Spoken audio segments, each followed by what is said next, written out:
মানুষ চেয়েছিল ভাতের অধিকার, এদেশের মানুষ চেয়েছিল মানবতার অধিকার, এদেশের মানুষ চেয়েছিল ভোটের অধিকার। কিন্তু আমরা বারবার যাদের বয়স এখন 70 থেকে 75 কিংবা 60, তারা উপলব্ধি করতে পেরেছেন আমরা আমাদের সেই অধিকার থেকে বঞ্চিত হয়েছি।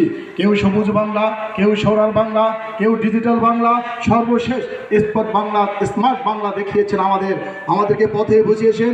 এদেশের টাকাগুলো বিদেশে পাচার করেছেন, মানুষ হত্যা করেছেন, গুম করেছেন, সন্ত্রাসী কায়দায় বিভিন্ন প্রতিষ্ঠান দখল করেছেন, মানবতা ভুলুণ্ঠিত করেছেন। সর্বশেষ মানুষ যখন বুঝতে পেরেছে, জনতা যখন উপলব্ধি করে পেরেছে যে না, ওনাকে আর এই দেশে ক্ষমতা রাখতে দেওয়া যায় না, সর্বাত্মক আন্দোলন করে তাকে এই দেশ থেকে পালিয়ে যেতে বাধ্য করেছে। কিন্তু আমি আপনাদেরকে জানতে চাই, এবার যদি বারবার ক্ষমতার পরিবর্তন হয়, নেতার পরিবর্তন হয়, কোনোদিন এই বাংলাদেশের ভাগ্যের পরিবর্তন হবে? কোনোদিনও হবে না। কারণ আমার নেতা আমার শেখ বলছিলেন যে যতদিন পর্যন্ত নীতির পরিবর্তন না হবে ততদিন পর্যন্ত মানুষের ভাগ্যের পরিবর্তন হবে না, ঠিক কিনা? তাই আসুন আগামীতে নীতির পরিবর্তনের জন্য আমরা ঐক্যবদ্ধ হই। আর ক্ষমতার পরিবর্তন দরকার না, একটা বৈপ্লবিক পরিবর্তন হবে, সেটা হবে ইসলামের বাংলা, সেটা হবে ইসলামী রাষ্ট্রের বাংলা, ঠিক কিনা বলেন? আগামী দেশে ইসলামী কায়েম করতে হবে। ইসলাম কায়েম হলে আর চুরি হবে না, হত্যা হবে না, সন্ত্রাস হবে না, গুম হবে না, মানবতার অধিকার বলান্বিত হবে না, ঠিক কিনা বলেন? সুতরাং আজকে সারা বাংলাদেশ একটা প্ল্যাটফর্ম আসতে সক্ষম হয়েছে, ওলামা কেরাম এক হয়ে গেছেন।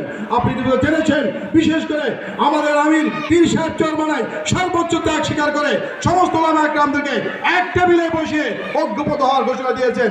সুতরাং আমরা আর পিছপা হবো না। মানুষের ওই যে বিনা কথা আর আমরা ভুলবো না। নির্বাচনের সময় আসলে আপনাদেরকে নানা রকম প্রমাণ দেখাবেন, টাকা দিবেন, বিভিন্ন সুযোগ সুবিধা দিবেন। ইতিমধ্যে দেখেছেন বিভিন্ন ইউনিয়ন পরিষদেরা কিছু মালামাল আইন না আপনাদেরকে দেখে দেখে দিতেছে, মানে আপনাদেরকে টোপ দিতেছে, ওই বর্ষিতে আধার দিতেছে যে আবার টোপ দিলেন আমরা ক্ষমতা যাই, এখন দিব, কিন্তু ক্ষমতা গেলে আর কিছুই পাবেন না। সুতরাং আমরা এই ধোঁকাবাদী রাজনীতি পছন্দ করি না, আর এই ধোঁকাবাদের ক্ষমতা দেখতে চাই না, ঠিক কিনা বলেন? দায়িত্ব নিতে হবে এখন, যা আমরা দায়িত্ব নিব আজকে এখানে যারা আছি। যদি আমরা চিন্তা করি এখন থেকে এই 8 নম্বর থেকে একটা ভোটও ইসলামের বিপক্ষে যাবে না, সম্ভব কিনা? আমরা প্রত্যেকটা ঘরে ঘরে যাবো, দাওয়াত দিব যে ভাই স্বাধীনতার পর থেকে বিভিন্ন দলকে ভোট দিয়েছেন কিন্তু মানুষের ভাগ্যের পরিবর্তন হয় নাই। সরকার যদি 100 টাকা বাজেট করে 70% চুরি হয়, 30 ভাগ কাজ হয়। আর ইসলামকে ক্ষমতা দিবেন 100-এর মধ্যে 100 ভাগে কাজ হবে, ঠিক কিনা বলেন? ইতিমধ্যে আপনি সারা বাংলাদেশ দিয়ে দেখেন আমাদের 12 জন চেয়ারম্যান আছেন, একজন উপজেলা চেয়ারম্যান আছেন। খবরটি দেখেন, সোনার দেশে পরিণত করেছেন। চুরি নাই, ডাকাতি নাই, চিন্তা নাই, রাজা নাই, প্রত্যেকটা মানুষের ন্যায্য অধিকারগুলো ঘরে বসে বসে পায়, ঠিক কিনা বলেন? এই জন্য মিডিয়া দেখবেন, পত্রিকা দেখবেন, আমাদের খালেক সাহেবরা, আমাদের হেদায়েতুল আজাদী সহ যারাই দায়িত্বে আছেন, সরকারের যত টাকা পয়সা আছে পুঙ্খানুপুঙ্খানুভাবে জনগণের কাছে পৌঁছে দেন, এমনকি কাজ শেষে বাকি টাকাগুলো সরকারের ফান্ডে জমা দেন। আপনারা দেখেছেন যে বর্তমান যে ধর্ম উপদেষ্টা, তিনি আমাদের ইসলামী আন্দোলনের উপদেষ্টা, তিনি আইম্মা পরিষদের কেন্দ্রীয় সহসভাপতি। তিনি এই বছর হজে অনেকগুলো টাকা যে মানে জমেছিল খরচের পর, সেই টাকাগুলো প্রত্যেকটা হাজিরে ফেরত দিয়েছেন। স্বাধীনতার পর থেকে হজের টাকা সরকার থেকে ফেরত পেয়েছে, রেকর্ড আছে রেকর্ড। সুতরাং উপদেষ্টা সে কিন্তু মন্ত্রী হয় নাই। একজন উপদেষ্টা ক্ষমতা বেশি না, সামান্য উপদেষ্টা হয় যদি হজের টাকা খরচের পর ফেরত দিতে পারে, আর একজন দিনদার আল্লাহ যদি এমপি মন্ত্রী হয়, তাহলে প্রত্যেকটা সেক্টরের টাকা যদি বেঁচে যায়, এই টাকা সরকারি কোষাগারে ফেরত যায়, ঠিক কিনা বলেন? সুতরাং কোনো তন্ত্রমন্ত্র নাই, কোনো প্রলোভন নাই। আগামীতে আমরা একটাই আমাদের স্লোগান থাকবে, আমরা ইসলাম ক্ষমতায় দেব। আমরা হাত পাকার পক্ষে গণজোয়ার সৃষ্টি করব, হাত পাকাকে ভোট চাইব, আন্দোলন করব, সংগ্রাম করব, আমরা দেশে ইসলাম হুকুমত প্রতিষ্ঠা করে ছাড়বো ইনশাআল্লাহ। আজকে আমার এই রুদ্রকা ইউনিয়ন আজকে যারা মেহমান আসছেন তাদেরকে ধন্যবাদ জানাচ্ছি, সাধুবাদ জানাচ্ছি। আজকের উপস্থিত দেখেন, বিগত দিনে আমরা এত লোক নিয়ে এত দায়িত্বশীল মুরব্বীকে প্রোগ্রাম করতে পারি নাই।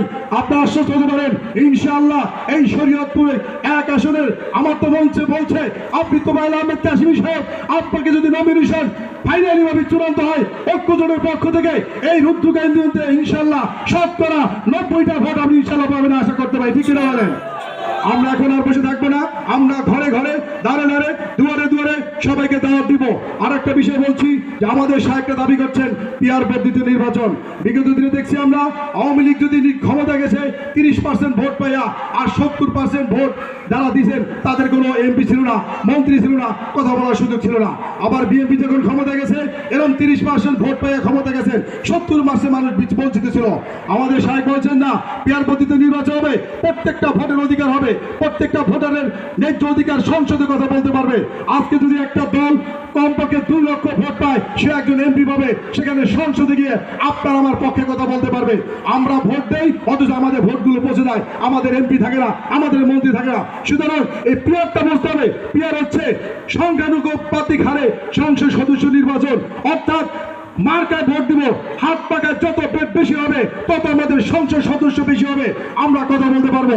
সরকার গঠন যদি নাও করতে পারি, সরকারের সমালোচনা করতে পারবো, দাবি করতে পারবো, অধিকার আদায় করতে পারবো। এক ফাইজুল করে যদি সংসদে গিয়া কথা বলার সুযোগ পায়, ইনশাআল্লাহ সকলের কাজটি শুরু করতে পারবে। শিক্ষিত বলেন কোন অন্যায় করতে সাহস পাবে না, কারণ হক কথা যদি কেউ বলতে পারে, হক কথা তিতা এবং হকের সামনে বাতিল সব সময় পরাভূত হয়ে যায়। সুতরাং আসুন আগামী জাতীয় সংসদ নির্বাচন পীর সাহেব চরমনি আমার একজন যোগ্য প্রার্থী দিচ্ছেন। দেখেন সুরত সিরাত শিক্ষা দীক্ষা বলে all square, there is no difference between other candidate. অন্যান্য যে কোনো প্রার্থী থেকে আমার প্রার্থী শিক্ষা দীক্ষায় চলনে বলনে আচার আচারে সর্বাধিক উনি আল্লাহকে ভয় করেন। কাকে ভয় করেন? ওনার পক্ষে চুরি করা সম্ভব হবে, ধোকা দেওয়া সম্ভব হবে। সুতরাং একজন যোগ্য প্রার্থী, একদিকে আলেম, একদিকে শিক্ষিত, আর একদিকে জনদরদী, জননেতা, মানবতাবাদী, অর্থাৎ যখন যেখানে থাকবেন সেখানে তাকে পাবেন ইনশাল্লাহ। তা আসুন এই প্রার্থীর পক্ষে, হাত পাকার পক্ষে, ইসলামী আন্দোলনের পক্ষে, ইসলামের পক্ষে আগামী দিনে এ দেশবাসীকে জাগ্রত করে যাবো ইনশাআল্লাহ। আল্লাহ পাক রব্বুল আলামিন যেন আমাদের আশা আকাঙ্ক্ষা পূরণ করে আগামীতে এই বাংলাদেশকে একটি ইসলামী রাষ্ট্র প্রতিষ্ঠা করার তৌফিক দান করুন। আমার তৌফিক ইল্লা বিল্লাহ। ভালো থাকুন, সুস্থ থাকুন, আবারও দেখা হবে ইনশাআল্লাহ। আসসালামু আলাইকুম।